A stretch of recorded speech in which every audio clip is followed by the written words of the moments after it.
Thanks for having me back. It's been a while since I've been at Verve, and I've always been well acquainted here from my early days as a student. And it's my first time here not as a student, which is fantastic. It feels a lot better. It's good to be on the other side of that. So like Becky mentioned, I'm a registered dietitian, and I focus in the area of sports and sports nutrition. I also have my PhD in the area of exercise nutrition and metabolism. And I currently am teaching for the University of British Columbia in the nutrition department, sports nutrition. So lots of sports nutrition, right? And that's been my focus for a long time. Really enjoy the topic. And today I'm covering one of the hot topics in the area of sports and exercise nutrition, being metabolism. Now, I will say that I'm using the colloquial term metabolism here, which a lot of people use interchangeably with metabolic rate, even though metabolism is actually a lot more. There's a lot more to that than just metabolic rate, but today we're mostly discussing energy expenditure, calorie expenditure, and resting metabolic rate. And we're going to be using an analogy throughout this presentation. We have our organ tissues here. And within these organ tissues are our little workers. These guys are the ones that expend the calories. They're what make up our metabolic rate, really. And in our brain, there's these managers, all right? And they can send signals to this other side of the brain from the workers. So the workers can indicate how they're feeling, and these managers can try and send signals to the other side of the brain. And in this case, we're going to be following the story of a guy named Joe. He's the other side of the brain. That's the Joe we know. He's the guy with the personality, right? Everyone knows Joe, all right? He's the guy that goes to the gym. He's grunting a lot. He's usually telling all the women how to lift properly. He was on intermittent fasting before anybody else was. He's got all the supplements. He throws around terms like inflammation very loosely. Okay, so we all know Joe, right? You know what I'm talking about, Joe. So Joe's the other side. And he can make some decisions and listen to the other side of the brain or not. And you'll notice that we've got a few different organs here, like muscle, we got the liver, we got the digestive tract, we got the heart, and we've even got the testes down there because reproductive organs are an important component of this. Now, if you take a side profile, we can also see that there's a bank account in Joe. That's fat deposits. And these are the currency that the workers work for. And that's what they use. They use that currency. And that currency, of course, we can consume it, but we can also take from the bank if we need to. All right? So we're going to come back to that throughout. But we're going to follow Joe's story. As Joe goes through a lot of different experiences, and we're going to learn from him. And we're going to cover a lot of popular questions in this area, including what are some metabolic rate boosters? What are their effect? Is there an effect of eating frequency? We'll talk about the influence of age and weight loss and weight gain and how that's related to metabolic rate. And of course, we'll discuss how can you tell if you have a slow metabolism and what can you do about it? Because I think that's the main question that a lot of people have.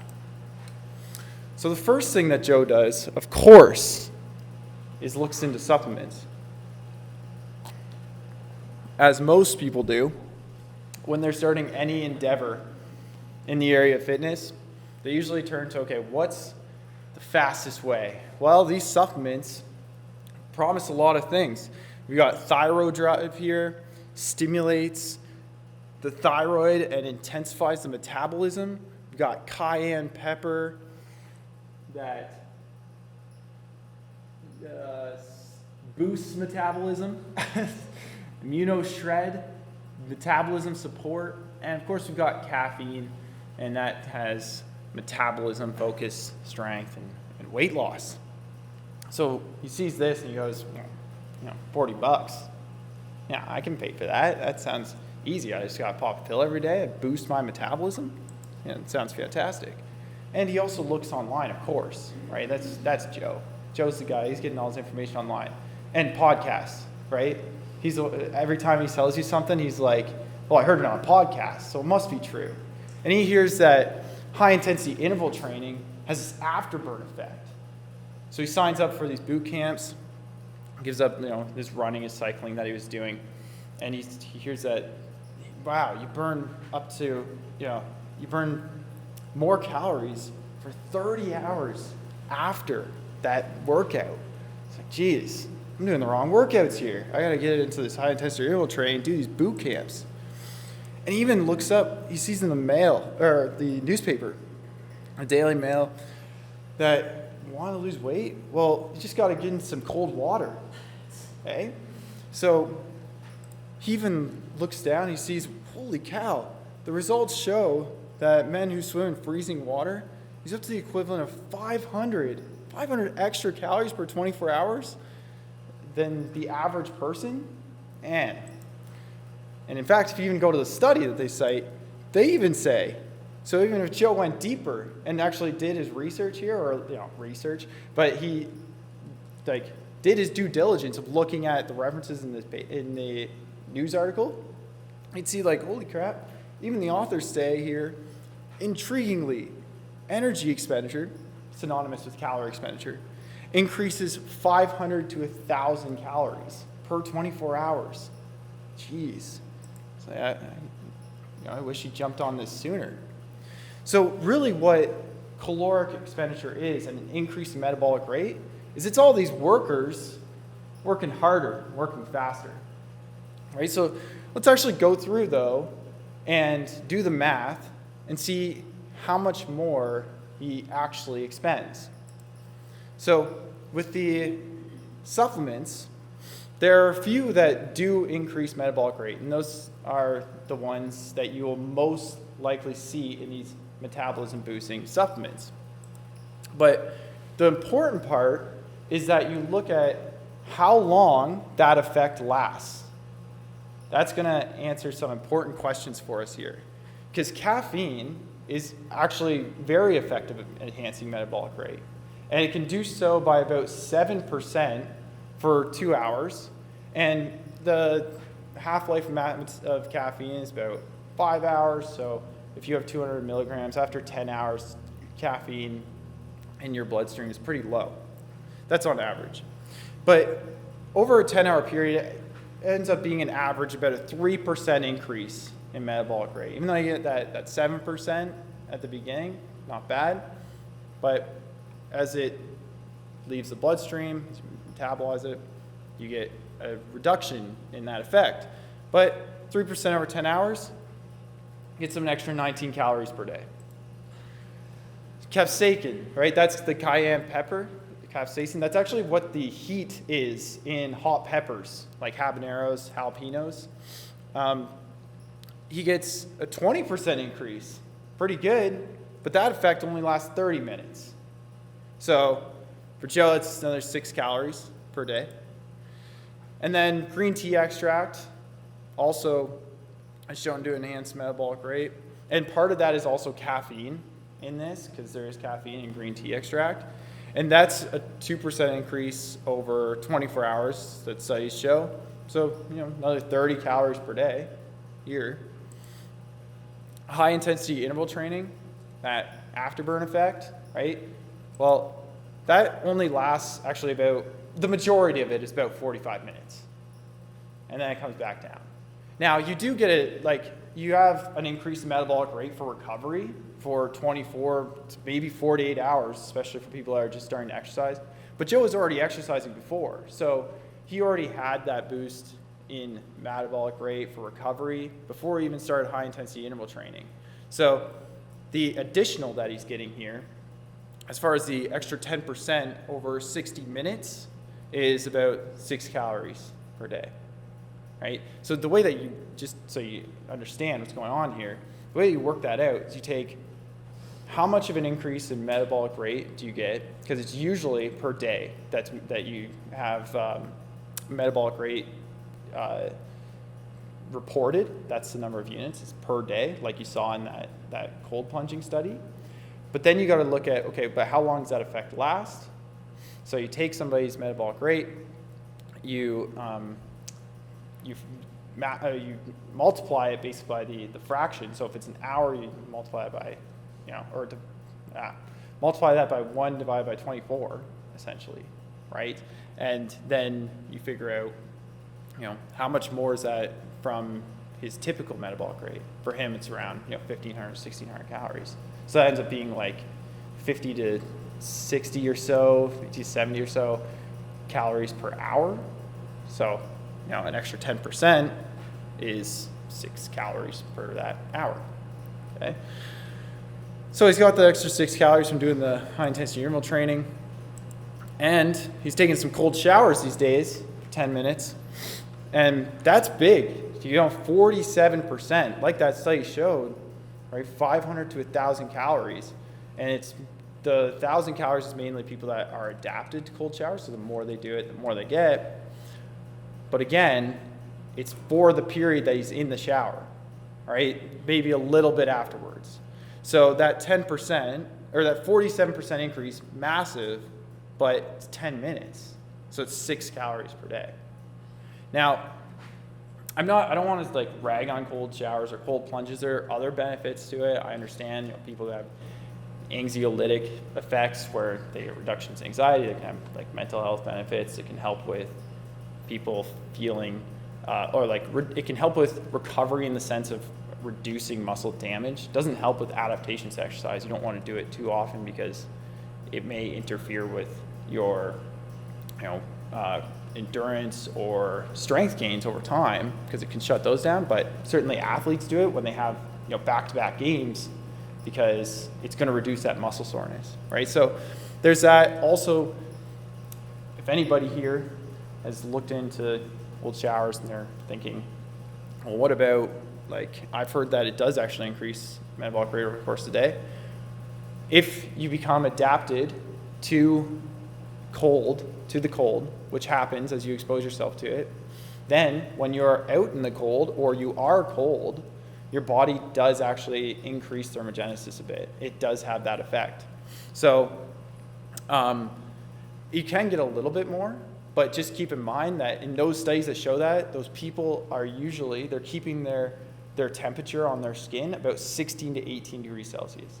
So you literally have to keep your house very cold to have an effect that averages out to be about 75 calories in a day. So it can be really uncomfortable. All right? So Joe's not any regular guy, though, right? Joe's freaking hardcore. I mean, he's not any man. He's a hardcore man, right? So Joe goes ahead and he takes everything 3 times a day. And actually some of the studies that look at the effects of things like caffeine and green tea, they will take it multiple times a day. They usually load them up because you want to see an effect, right?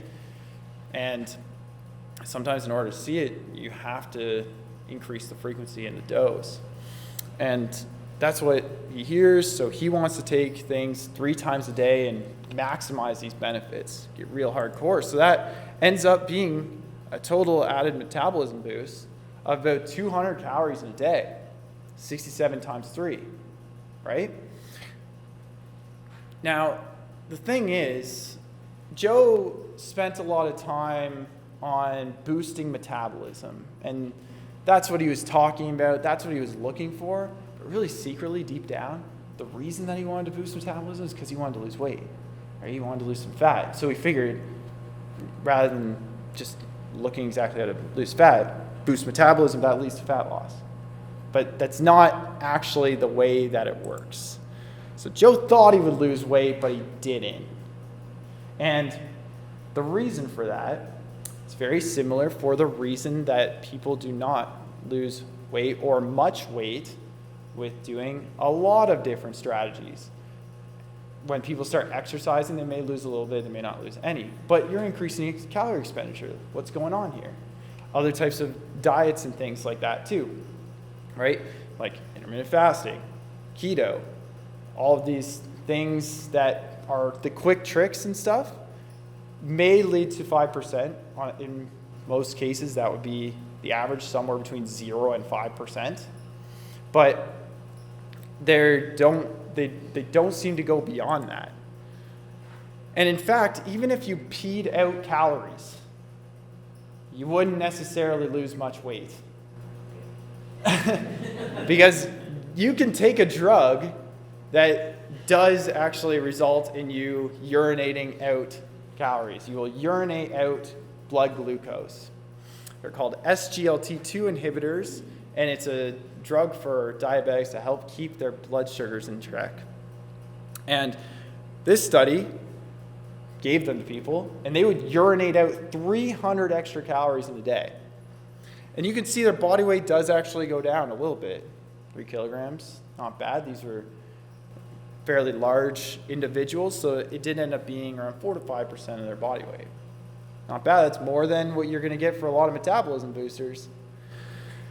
But what's going on here? Like, why does it kind of just a little bit and then plateau? Because the key really isn't expenditure that people should be focusing on. Because if you increase expenditure, you also increase appetite. And that's shown with a lot of these different metabolism boosters as well, including cold water, by the way. That seems to have a substantial effect on appetite. And that's what this graph is showing, is that over time, these people aren't even really aware of this, but their food intake is going up, and the plateau here causes the plateau there. And, I mean, when Joe really looks into it, he realizes that there's actually not even an association between weight loss and metabolism. So those people who have a higher metabolism, a higher resting metabolic rate, don't necessarily lose weight more effectively, on average. And it doesn't mean it doesn't matter. So someone that has a higher resting metabolic rate, okay, yeah, they have an advantage. Now, if they have a naturally higher resting metabolic rate, sure, you could say they have an advantage, but because of all the other things that influence somebody's body weight, it's negligible on average. There's other things that matter way too much more. So yeah, these lines are kind of, they're going down a little bit or going up a little bit, but it's actually non-significant. So I took out the little dots so I don't confuse people, but they're all over the place. Because there's, like I said, there's no association between metabolism and weight loss or metabolism and weight gain. So just because somebody has a higher metabolic rate doesn't mean that they won't gain as much weight over time. The average person gains 1 to 2 pounds per year. If your metabolic rate is higher, doesn't really mean that you won't gain that 1 to 2 pounds or put you at a lower risk. Okay? In a statistical sense. There's too many other things that matter much more. But why do these work then? Because a lot of people think, I know that guy. Joe's like, I've got these friends, they're taking steroids and things like clenbuterol, or they're taking ephedrine, right? And I remember hearing back in the day these studies that did ephedrine, that it was really effective. And we've got these new weight loss drugs that, they've been around a while, but they're starting to become more common, the prevalence of their prescription is higher. Why do they work? That's what, Joe's like, if these things work, then why wouldn't my slightly weaker booster work? Even though it's, more than slightly weaker. But does anybody know? Anybody want to take a stab at why these work? It's because they suppress appetite. Okay? So, yeah, clenbuterol, ephedrine, they have metabolic boosting effects, but more importantly, the reason that they lead to weight loss, or have, is because they suppress appetite. right, moving on though. Joe's like, Frank, the supplements didn't really do much for me. But I've heard that you got to keep the fire hot. You got to add logs to the fire throughout the day so that our metabolism is staying high. So he's thinking, I got to eat more frequently. And he's searching on Google. He finds this, getting all excited. But then the next page is like, wait a minute. The next page is saying, I need to intermittent fast. I need to eat less frequently. That's what this site told me, is I need to eat less often, skip meals, and that would actually boost my metabolism.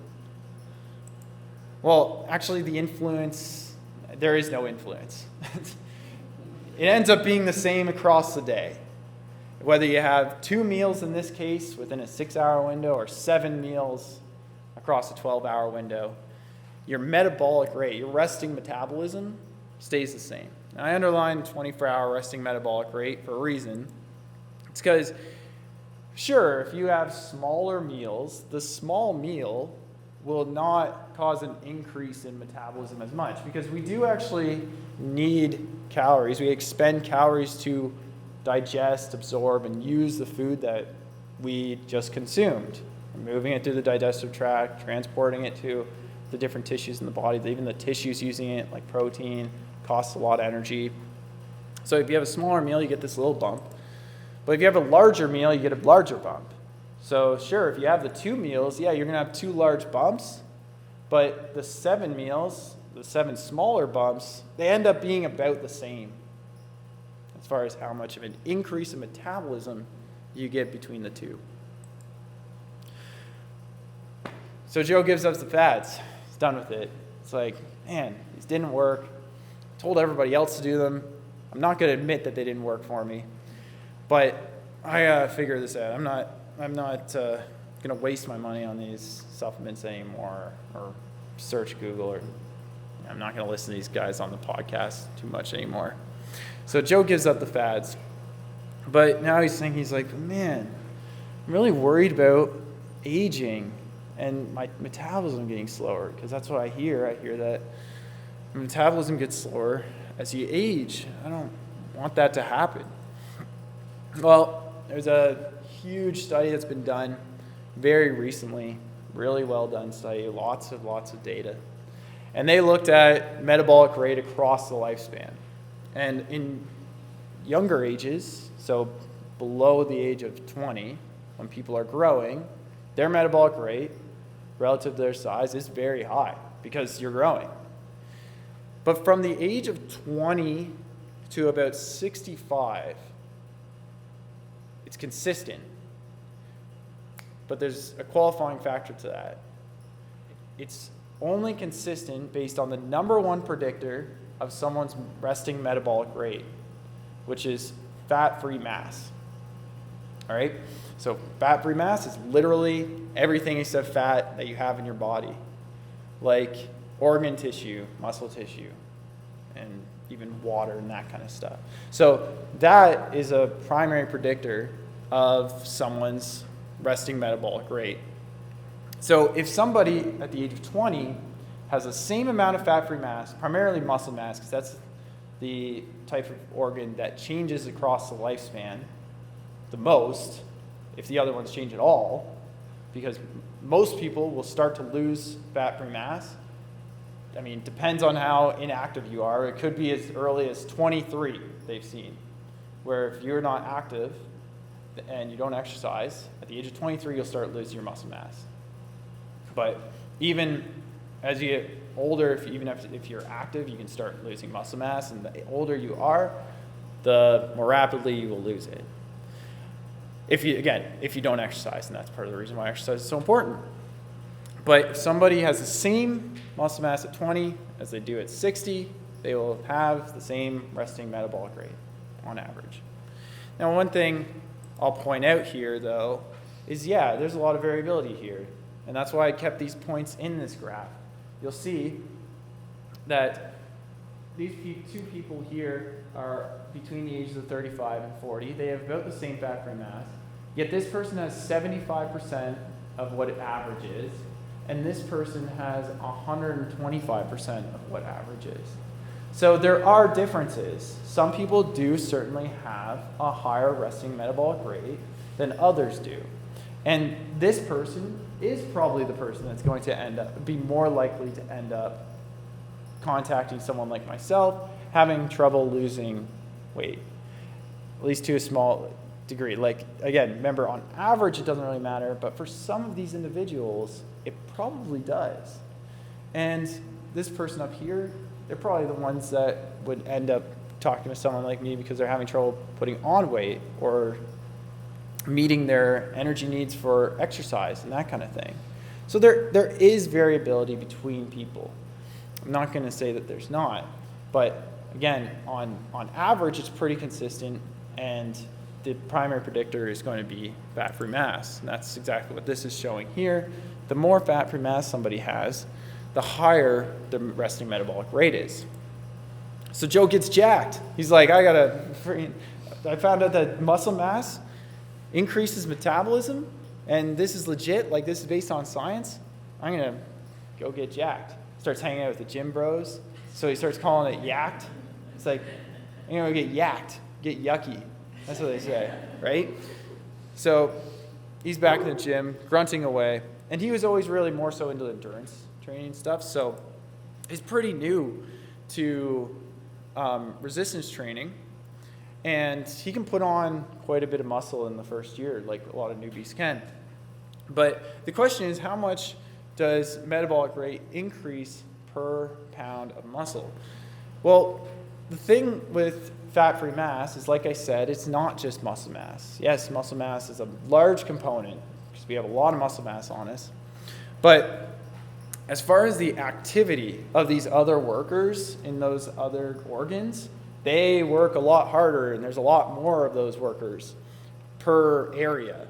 So, for example, the liver is like 200 kilocalories per kilogram, so about 100 calories per pound. So for Joe, average sized guy, his liver's probably about 3 pounds, so about 300 calories a day that his liver is expending. The brain is like 240 calories per kilogram. The heart is like 440 calories per kilogram. Now, most people's hearts are only a pound or less, so maybe his heart's burning around 200 calories, right? Muscle, actually I'll say fat mass first. So fat mass is even less. So fat mass has an energy expenditure.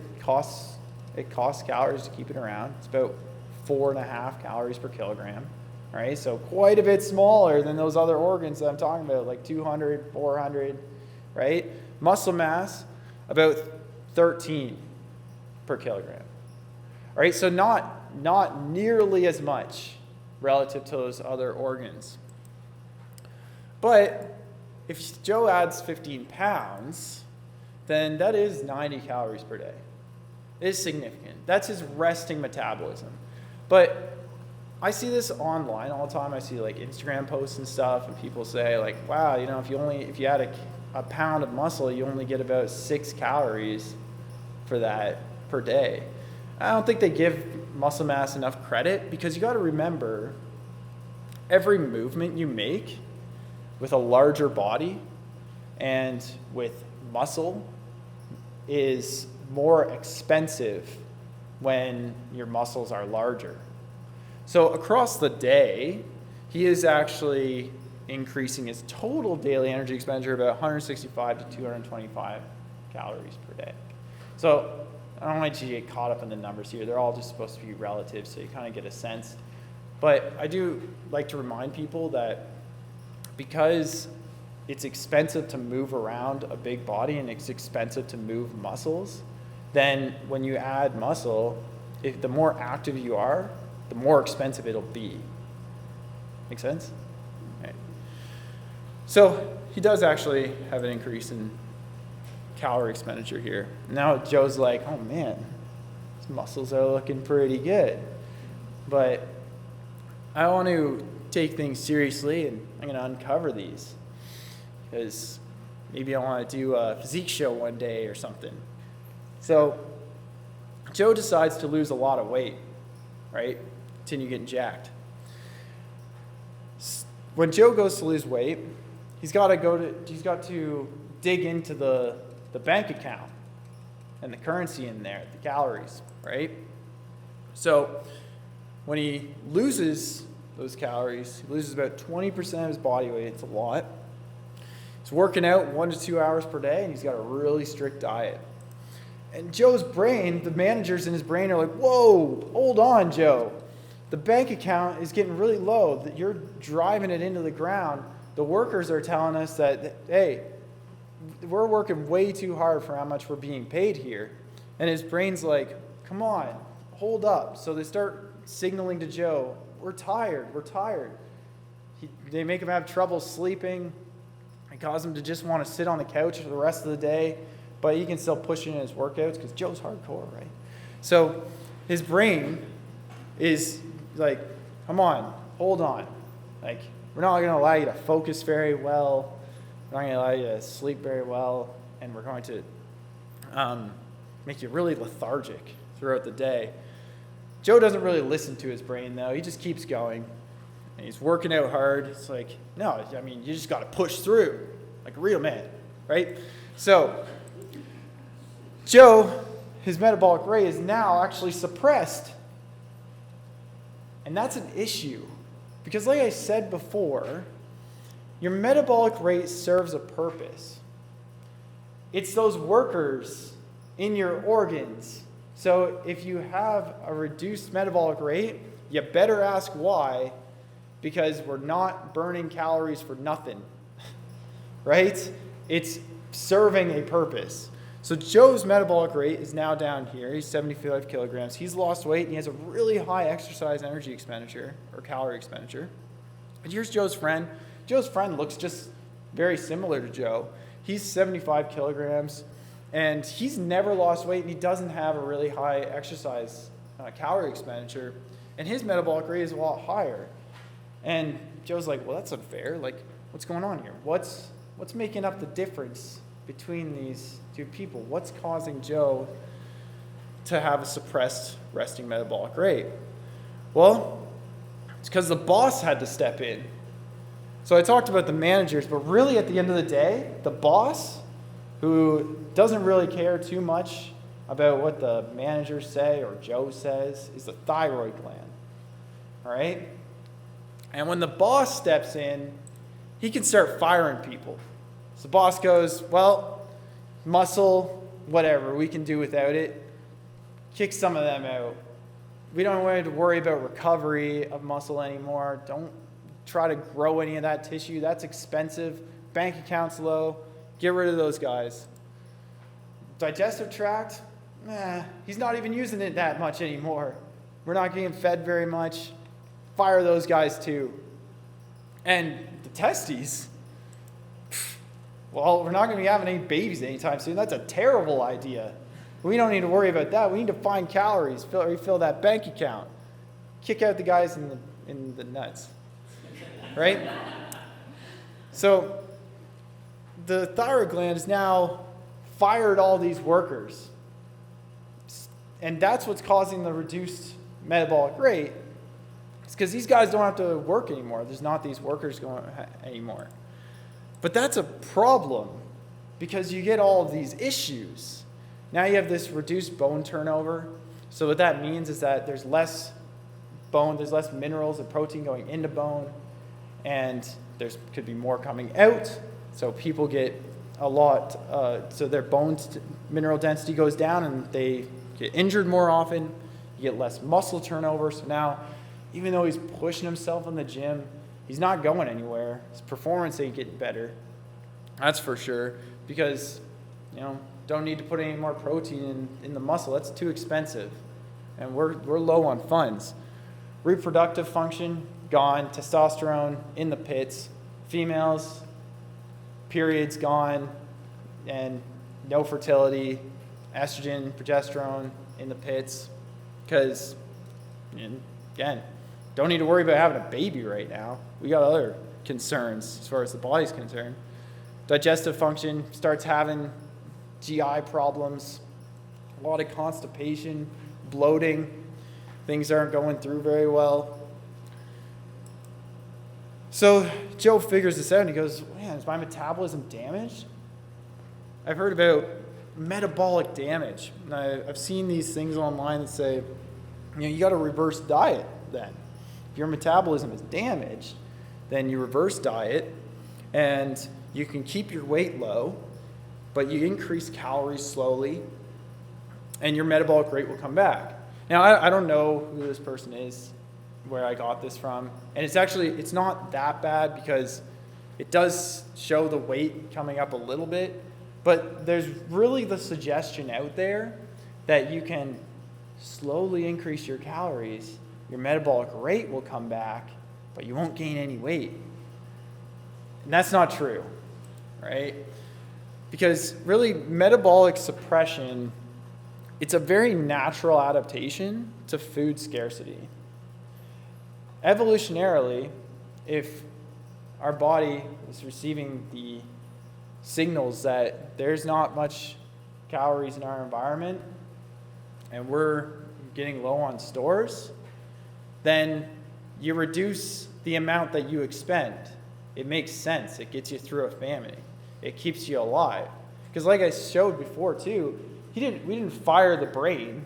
We didn't fire the heart or the liver. Those are important organs. You need those to survive. If you starve, once those organs are fired, you die, which you want to prevent that, obviously, for as long as possible. So you fire those other workers, in good time so that you don't have to fire the important ones. And this is really what it looks like. Now, a lot of people will say that, as calorie intake goes up, then your resting metabolic rate goes up. But it's not as connected with calorie intake as it is with just putting on weight. So when people put the weight, at least some of it, back on, if they're very lean, then their resting metabolic rate will come back.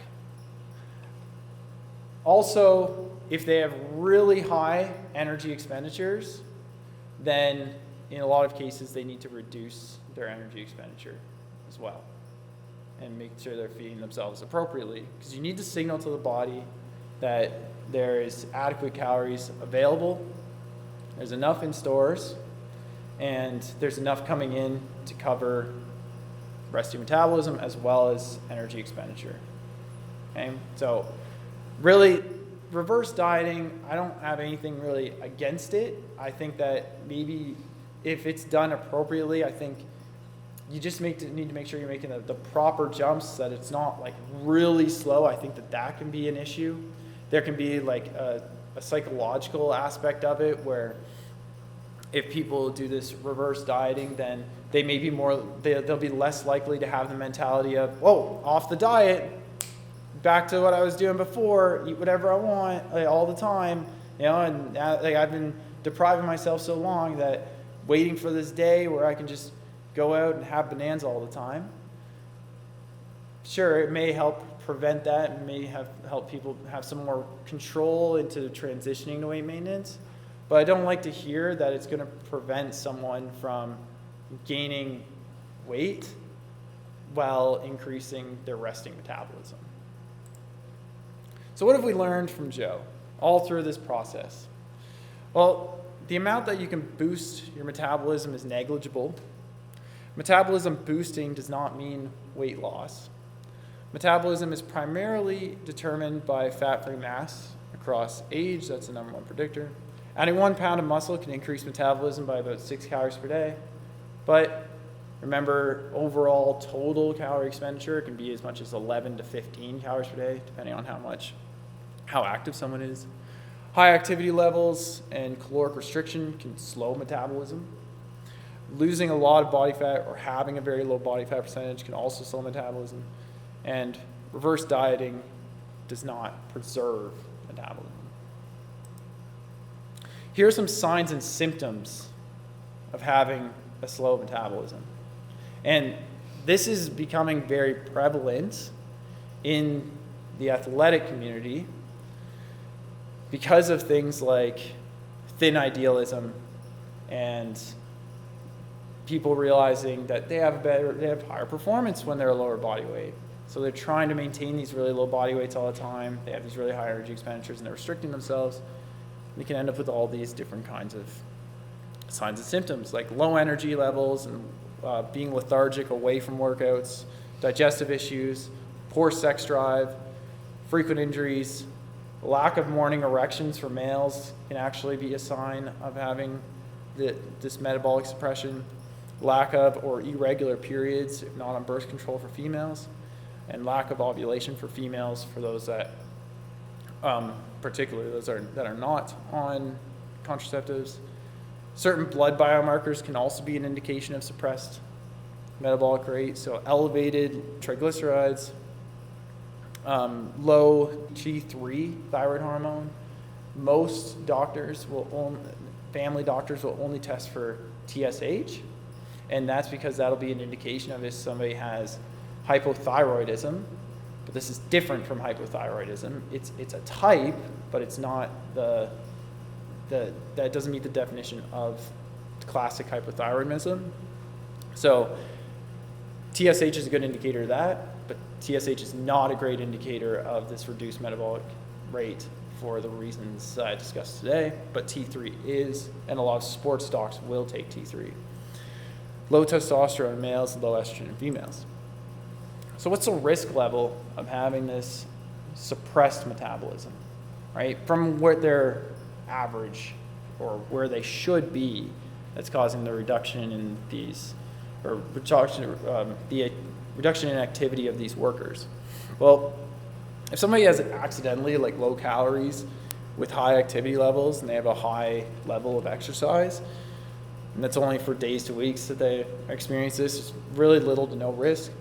If someone has low calories to lose or maintain weight, they have this high exercise volume and they're only doing it for less than 3 months, right? If they're like trying to lose weight, pretty low risk. If someone has low calories and they don't have super high exercise levels, they're doing it for greater than 3 months, moderate risk. And if somebody has really low calories and really high exercise expenditure levels, and they're doing that for more than 3 months, your risk is really high. Now, Joe finally gives up all this, decides he's going to stop focusing so much on metabolic boosters and trying to manipulate his metabolism. And finally, decides to actually talk to someone. That's usually what people have to go through to finally talk to someone like me. They got to try everything first, right? They're not going to pay to talk to somebody until they've tried everything, like the supplements and everything that they can find online and what they hear on podcasts, whatever. So Joe's just going through the natural cycle.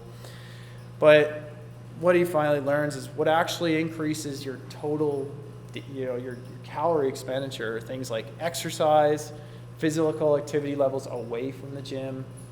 So going for walks, getting up and just moving, not sitting all day.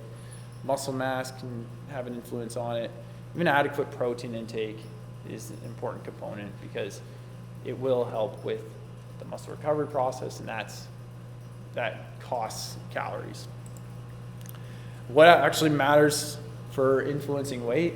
I mean, aside from being in a calorie deficit, so consuming less calories than you expend, the number one thing that people should focus on, and what Joe finally realized, is appetite. Less so than calorie expenditure, more so calorie intake. And with that, hunger management is really the thing that most people should be prioritizing and thinking about, because that's what's going to allow them to maintain that caloric deficit. Here's some reliable resources. Maybe that unlocked fitness and nutrition account. You never know. Some shady stuff there, but you should follow them anyways. Precision Nutrition, examine.com, excellent resource for supplements. Weightology, they do a research review and they have a lot of free content on their website related to things about metabolism, calorie expenditure, calorie intake. Sigma Nutrition Radio is a good podcast, and My Sports Science is an excellent website for blogs and such. If you're interested in ever wanting to team up, conquer your goals together, you can find me at unlockedfitnessandnutrition.com or at Unlocked Fitness and Nutrition, Facebook and Instagram. And to give you a little bit of an idea of the process, starts off with an initial assessment, which is free until you decide to move forward with a plan and coaching. So don't hesitate to take me up on that. But we dive deep to figuring out what your goals are, get crystal clear on what's actually realistic, what to expect. Then I would go away, I'd devise a plan for you over 12 weeks, usually on average is what I use, or the average allotment for the first block of coaching I do with people. I develop a plan, set you up with your plan week to week. You're providing me updates for watching progress, making sure you're moving in the right direction. You have text and email support all at any time throughout your coaching. You can set up calls anytime. We have video calls, phone calls, regular check-ins, and of course the big educational component to it, because I always like to make sure that I'm not just explaining what to do, but also why and how to actually make it happen with real food. So I appreciate those who attended here in person, and anybody who was able to find me online, thank you for being here. Again, if you're watching this in the recording and you had trouble with the live video, I apologize, but I will get this out to everybody. So thank you very much. Thank you.